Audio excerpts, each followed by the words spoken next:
ایک اور بات آپ کے سامنے عرض کر دوں.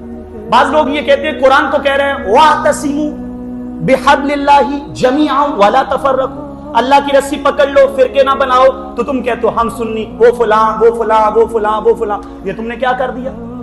تم نے تو فرقے بنا دیے. میں نے کہا ایک بات یاد رکھو, مرکز کیا تھا اسلام کا؟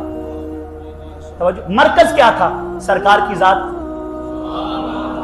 قرآن سرکار کے سینے پہ اترنے والا, مصطفیٰ کے صحابہ, سرکار کے اہل بیت. 1400 سال گزرنے کے بعد ہم تو آج بھی مرکز پہ کھڑے ہیں. ہم تو آج بھی مرکز سے کھڑے ہیں. یہ سوال کرنا ہے فرقے کا تو ان سے پوچھ جو صحابہ کو پکڑ کے اہل بیت کے جو ہے وہ باغی ہو گئے. ان سے پوچھ جو اہل بیت کو پکڑ کر صحابہ کے باغی ہو گئے. ان سے پوچھ جو قرآن تھام کر سنت کے باغی ہو گئے. خدا کی عزت کی قسم 1400 سال بیتنے کے بعد ہم تو آج بھی اہل سنت و جماعت کے مرکز کے اوپر کھڑے. ہم سے تو سوال بنتا ہی نہیں ہے. کبھی آپ نے دیکھا نا, خاندان ایک جگہ پہ اکٹھا رہ رہا ہو, ایک بندہ بکھرا ہو کے جنگل میں جا کے مکان بنا لے, کوئی خاندان والوں سے کہے گا جی آپ بکھرے کیوں ہیں؟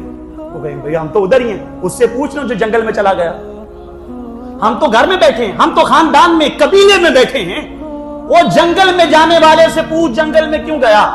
ہم آج بھی مرکز اہل سنت پہ کھڑے ہیں. ہم سے یہ سوال نہیں بنتا کہ فرقے کیوں بنائے. ہم نے فرقہ بنایا ہی نہیں, ہم جماعت پہ کھڑے ہیں. یہ سوال کرنا ہے تو فرقے بنانے والے سے.